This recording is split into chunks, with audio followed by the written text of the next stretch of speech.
Thank you very much, Dr. Apichat. I look at my watch, it's exactly 11 o'clock, and I was supposed to get on the podium at 10:30. It means that we are just about 30 minutes behind the schedule. So I cannot really give more than what I have prepared, so I probably will gonna go ahead with it. With your permission, Your Eminence, Colonel Tuxen, and all the distinguished participants, ladies and gentlemen. I have 31 slides, and I got only 31 minutes, I think. So therefore, I have to do one slide in only 1 minute. Some of them may take 5 minutes, so I cut short on the other slides. Okay, the title I'm just about to present, it may be a bit more sort of a thought-provoking. It will not be just ordinary kind of suggestion, because I think we are now ready for something a little bit heavier. Now, if I may, because you all have the script that I have prepared, one may ask, how can we describe a decaying society? In responding to this question, I would like to limit the scope of my presentation to the country I know best, Thailand. The audience may wish to reflect to see if Thailand is any different from their own beloved country. If it is not different, then what I'm just about to present may be of some use to you. But if your country does not have the same decay that I'm just about to present, then perhaps you could share your own good experience with us on how to kill the decay. What is the symptom of our decay? Let me present you just one observation. Most of our local school, typical class size, ranges from 40 to 60 pupils. In general, the students in each class could be divided into 4 groups, as shown on the slide. Very smart, smart, so-so, and not smart at all. Now, can we guess what subject each of these 4 different groups of students will study? Clearly, in most countries, we will find that the very smart ones will study medicine and engineering. The student in group 2, who are just smart, tend to study business and management like myself. The third group, who are average, will likely study law and politics. Now, the last group of students, whose academic performance is very, very poor, tend to drop out before they even finishing high school. Then what happens when they reach the age of 30? Yeah, actually, I forgot to move on to this slide. So this is the one that we just covered. So what happened when they reach the age of 30 and 40? I'm not sure the same phenomenon prevails in your country or not, but in Thailand, this is a likely scenario. The student in group 1 might well become medical doctors, highly paid scientists or engineers. The student in group 2 may well become general managers and managing director of enterprises, including hospitals and consulting firm, engineering consulting firm. What about those in group 3? They might very well enter politics and eventually gain cabinet appointments or serve in police or military forces. It is interesting to see how those who are not smart in the classroom at all might well become. Of course, many will end up in street walking, petty theft, gambling, and all narcotics. Many, of course, are put in jail, and some survive to become rich and are known as the local underground boss or mafia. So why is this phenomenon the symptom of social decay? Let us look at the way each of these 4 groups is related to one another. Obviously, CEO or managing director in group 2 do control those physicians and scientists. I used to own a hospital, so I have no medical qualification, but I control many doctors because I was, as I mentioned, in group 2. Obviously, CEO or managing director in group 2 do control those physicians and scientists. Those CEO in group 2 are in turn under the direction of politicians and lawmakers. Up to this point, it sounds normal, isn't it? It is indeed normal for more developed countries, especially in Europe and North America and so on, as their politicians, prosecutors, police officers are straight and not so corrupt. Now let us see how much influence people in Group 4, the mafia, have over those members in the parliament and law enforcement officer in Group 3. People in Group 4 and those corrupted politicians in Group 3 are literally the ones who dictate the running of the country. Ironically, the least or less smart students end up having the highest level of influence over everyone else in all groups who are academically smarter. This is definitely a sick world. Is there any clear negative correlation between academic performance of a child and his influential role in the society when it grows up?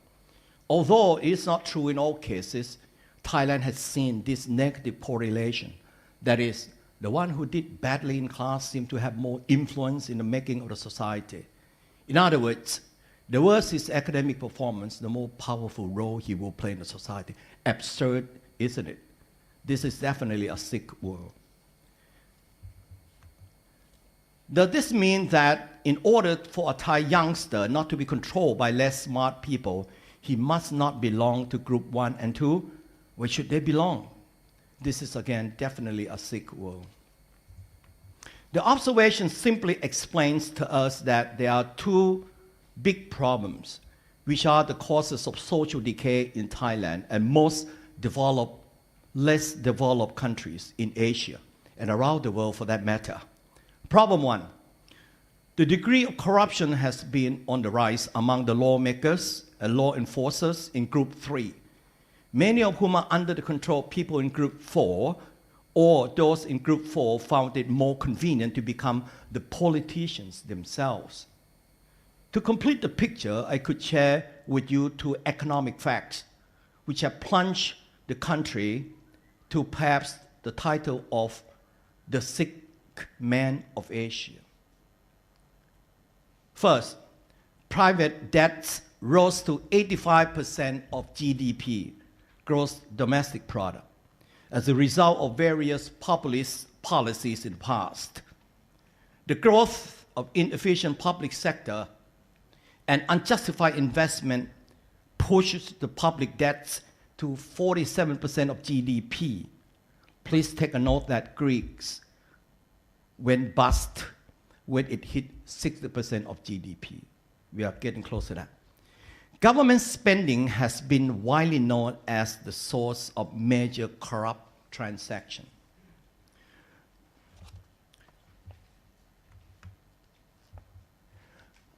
Transparency International recently downgraded Thailand honesty from 70 to 102. Now,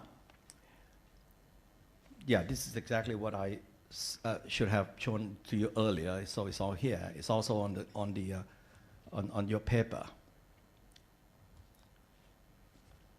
Now, okay, I may touch a little bit on the problem two, and then I'll come back. I'll come back to this. There are not enough good people in Group 3. That's basically the problem two, and I'll come back to that. Okay. At the moment, how much involvement have Catholic business executives or Christian business executives become into solving problem one? The severe degree of corruption among the lawmakers and law enforcers has been on the rise. There has been no apparent direct attempt by Catholic business executive group in Thailand. I must say, this is Thailand. And then I think you could reflect whether this is exactly the same or different from your own countries. To get involved in solving corruption problem, apart from organizing a few seminars and lots of prayer, including this seminar. The question is, why we're not able to do so, to be involved? I will come back to this later. How much involvement have Catholic business executive become in solving problem 2?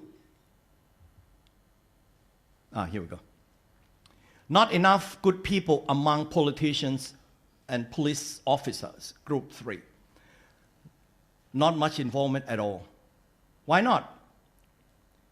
Apart from the Catholics making up of less than 0.5% of Thai population, because you are very, very small, you really feel like you could be easily intimidated if you big mouth, or if you really get too active in providing constructive advice without being asked to do so.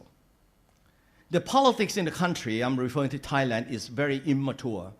Vote buying is necessary. Here we go. Which requires a great deal of cash, and corruption is therefore inevitable. All these are sins. And how can one expect good Catholic to be in this group, either as lawmakers or law enforcers? It is worse when they have to resort to bribery to return the money they borrow and prepare for the next election. Giving up? Oops, I think I did something wrong.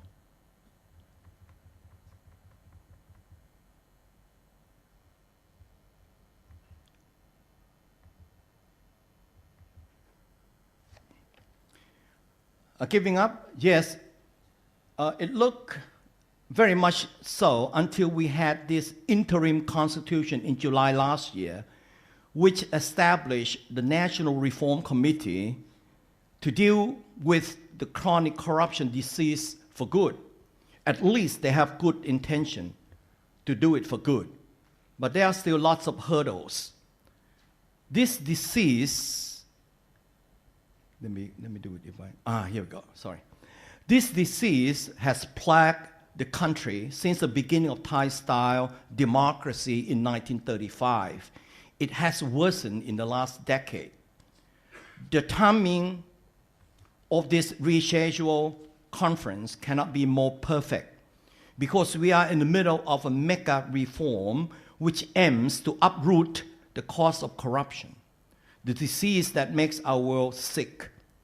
Without this reform in progress, my discussion on possible solution to this problem today is irrelevant.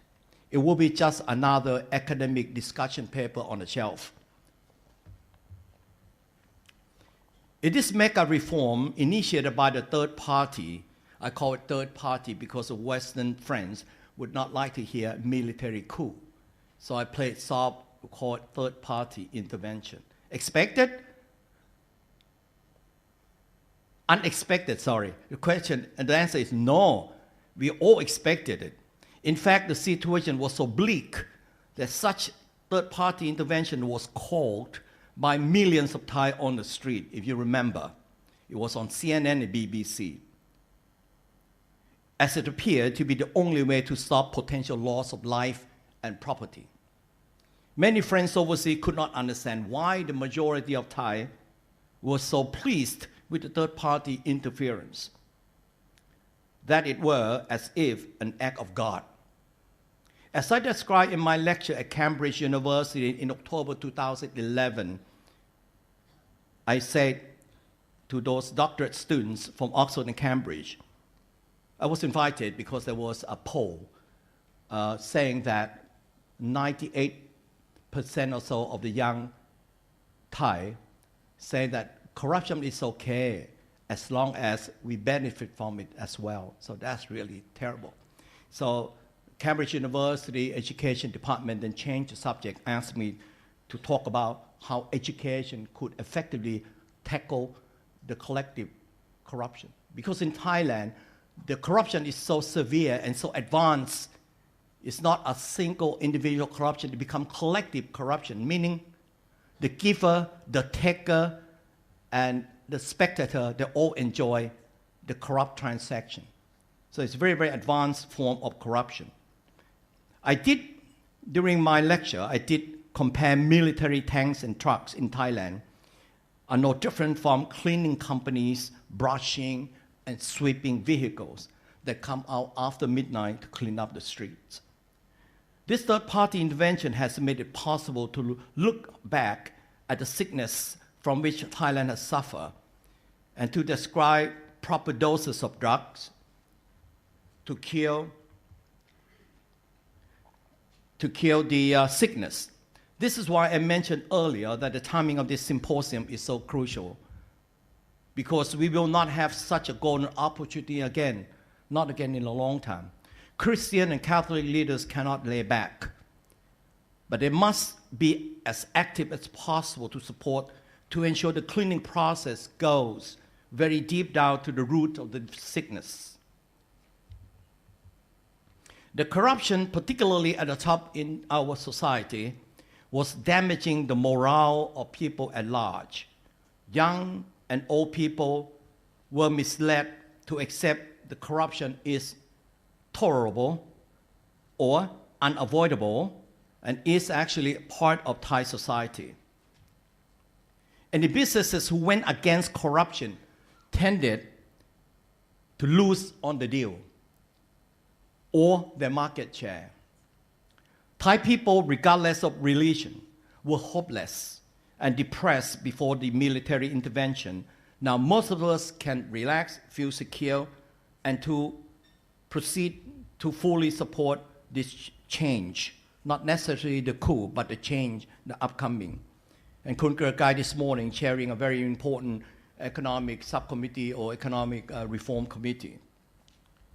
Now that he actually told me though this morning that he'd been telling businessmen at the Thai Chamber of Commerce, Board of Trades, and also Federation of the Thai Industry that you should tell the government what to do. You should not just sit still and just listen to the government. That's what he mentioned to me. So the same thing, the same theme. I told him the same thing. He must go to his reform committee meeting at 11. That's the reason why he couldn't be here. But he asked me to send him the soft file so that he could pass on to the Prime Minister. In other words, the message is really clear that we can no longer sit back, business leader, business executive, particularly our good business leader. I assume Catholic, Christian, they are sitting here are all good and honest. That doesn't mean Buddhist business leaders are not good. They also are good. But of course, within the context of what we are talking here, I can only confine my presentation to our group. And I cannot dare to, give advice to them.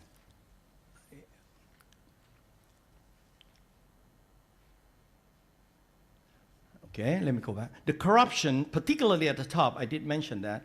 And then, okay, the next one then, number 18. We're getting there. We have 31 slides, so I'm doing quite well. Now that, assuming the mega reform is successfully completed by around this time next year, so this is a very important assumption. If we fail, forget it. We just have to go back to square one and organize many, many seminars, symposiums over and over. But if this particular reform is successful, we should proceed. We should move without any hesitation. Meaning what? Meaning that the vote buying will no longer be as free and open as before, and the law enforcement is truly enforceable. Kun Virachai this morning did mention that they are pushing very hard. As you know, the Reform Committee broken into 18 different areas, and he is the chairman of economic. And I'm pretty much myself involved backdoor kind of a role in the education reform. And my personal suggestion of setting up a mega body or a super board to supervise the educational reform was accepted by Prime Minister. He actually a couple of weeks ago announced that there will be a sort like a super board to oversee all the ministry involved with educational process. So really good news. At least we are moving towards what you call see the light at the end of the tunnel. So no longer as free as before, the law enforcement enforceable. Then there is no excuse for not being actively involved in curing this country's sickness. Apart from praying, the least we can do is to create a Catholic or Christian group of able and willing members to contribute to rebuild this nation by providing good input, good role model, as, if I may, the Colonel said this morning, which I wrote down. Business people are called not just to do business without breaking the law, but to be a leader in business for well-being of the people and of the society. That's what Colonel this morning said. I wrote it down. I think it's very, very timely that this particular advice are coming to us. Okay, let me move on.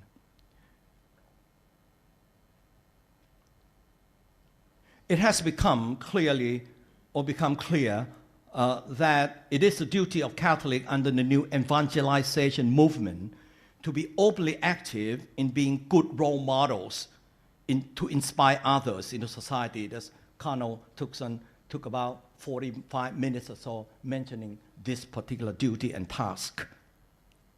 To do the same good deeds, Pope Francis has reinforced this duty by instructing the clergy and the laity alike to reach out to the poor who are the direct victims of the corruption.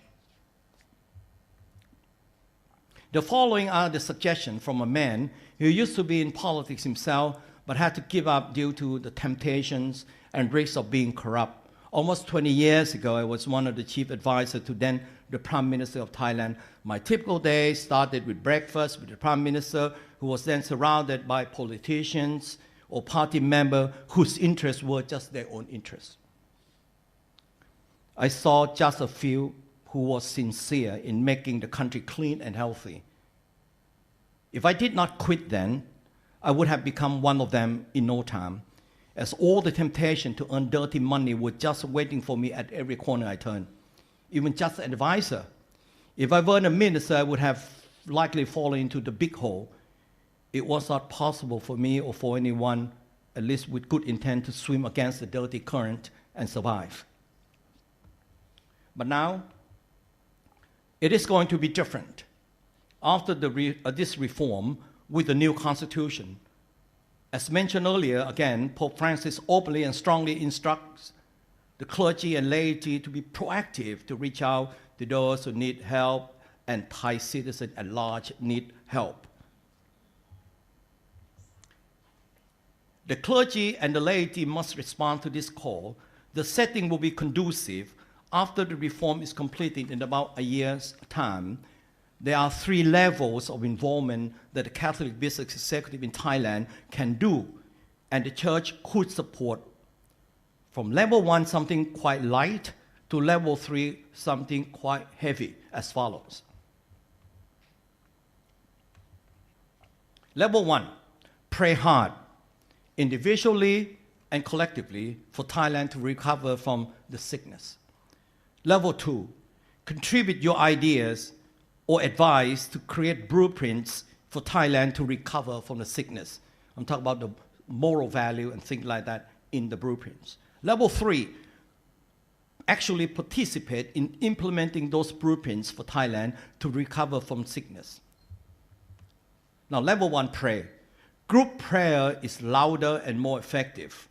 And technology today makes group prayer among family members and colleagues so easy and wonderful. I am in a light group of 107 members called Catholic Businesses. The group prime time is 9 p.m. every evening. Many members pray rosary within this 30 minutes span, and no one is allowed to interfere by sending messages into this group whilst they pray, or we pray. The main purpose of this 9 p.m. collective prayer is for the sick and the deceased.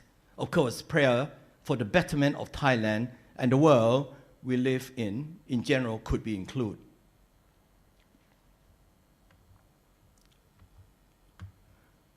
Now, on level 2, blueprints production, Catholic and Christian business executive should set up a Catholic-owned think tank to work out blueprints loosely, though, not necessarily officially.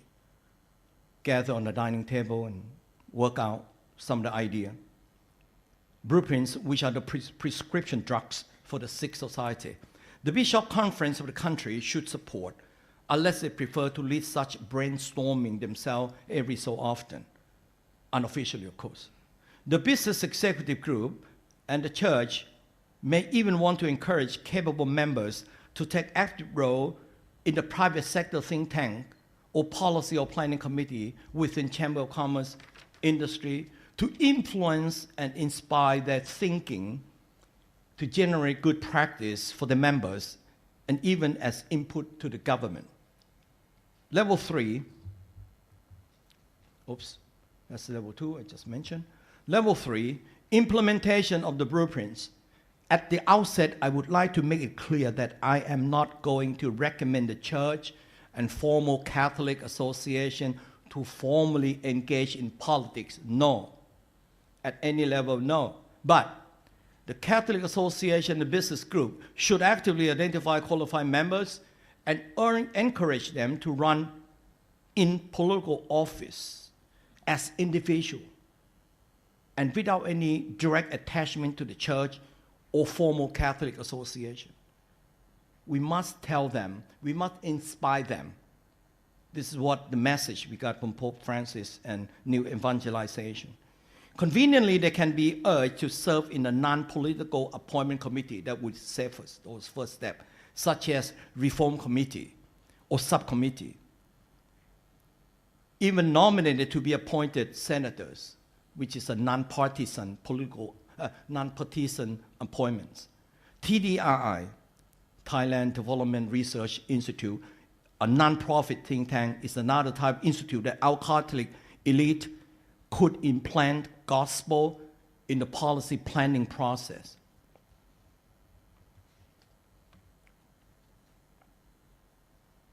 In fact, qualified members of parish church in the rural areas and distant provinces should be encouraged to run for village heads, ผู้ใหญ่บ้าน, and sub-district executive position,อบต. The involvement should be at all levels, but they must be as individual, not as a representative of the church as yet, until Catholic Church become as strong as our Muslim counterpart.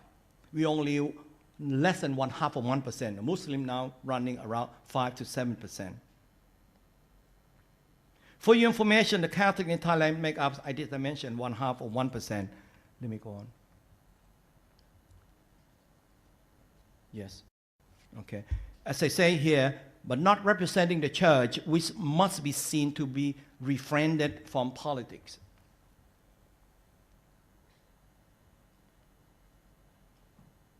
But with God's, well, I say, so we still have a long way to go because of our percentage, just only less than 0.5% We still have a long way to go, but with God's help, we will get there.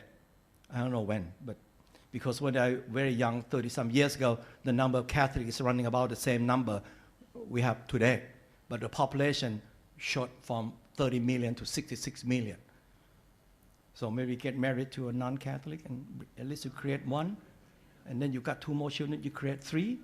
My daughter-in-law, my son-in-law are non-Catholic, but they are now baptized and very devout. So at least I create 3. 1 grandson and two in-laws. So I got a contribution there. As Thailand is just about to complete an unprecedented political reform in less than a year from now, thus the timing cannot be more perfect. Only 3 more slides to go. There should be no excuse for us. Oh, that's closing already. Let me go back. There should be no excuse for us, the Catholic business and Christian alike, not wanting to be involved. Having said that, I would like to cite one good example, which has already reflected what I have just suggested. 2-3 days ago, I have a pleasure of meeting the chairperson of the Catholic Association. And I did ask her permission to mention her name here on this particular script. It is a good decision made by chairwoman of Catholic Association, Kun Chitra Tanchawan. I think she's here with us. Yes, yeah, she is our chairperson of the Catholic Association. Some 6 months ago, she agreed with the suggestion made by our CBEC director, Kun Paul Patrick Sijjan. You here somewhere? Yes, thank you.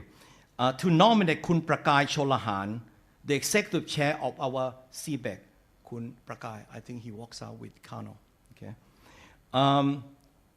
In the bid to serve in the Reform Committee, there was a very, very plausible decision that Kun Chitra has made.